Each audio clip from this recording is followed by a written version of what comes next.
కలిసి సాధించవలసి వస్తుంది.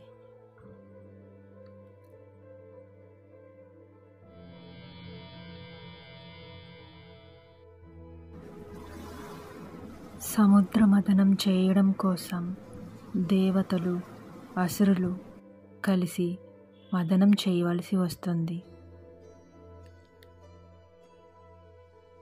మందార పర్వతాన్ని మథనంగా వాడుకోండి. వాసుకిని తాడుగా ఉపయోగించండి. రాక్షసుల సహాయం తీసుకోండి. ధైర్యం, ఓర్పు, అమృతాన్ని సాధించడానికి ఉపయోగించండి.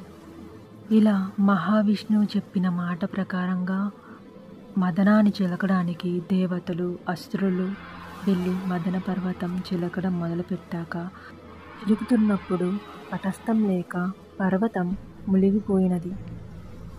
ఈ సృష్టి ఆటంకంలో ఉన్నప్పుడు మహావిష్ణువుగా నా కర్తవ్యాన్ని నిర్వర్తించడానికి నేను మీ అందరికీ ఎప్పుడూ తోడుగా ఉంటానని అభయమిస్తున్న మాటలను గుర్తు తెచ్చుకున్న దేవతలు, అసురులు మహావిష్ణువు చెంతకు చేరి, ప్రభు, మీరు చెప్పిన విధంగానే మేము మదనాన్ని చిలికించడానికి వాసుకిని మదన పర్వతాన్ని ఉపయోగించినాము. కానీ మా వల్ల పొరపాటు జరిగింది ప్రభు. తటస్థం లేక పర్వతం మునిగిపోయినది.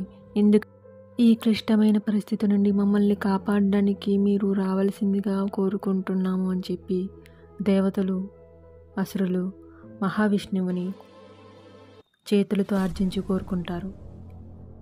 మహావిష్ణువు తన కర్తవ్యాన్ని నిర్వర్తించడానికి కూర్మావతారాన్ని ధరించవలసి వస్తుంది. మహావిష్ణువు తన రూపాన్ని కూర్మావతారంలోకి మారుస్తున్నప్పుడు చాలా భారీగా, పెద్దగా కూర్మ రూపంలోకి వచ్చి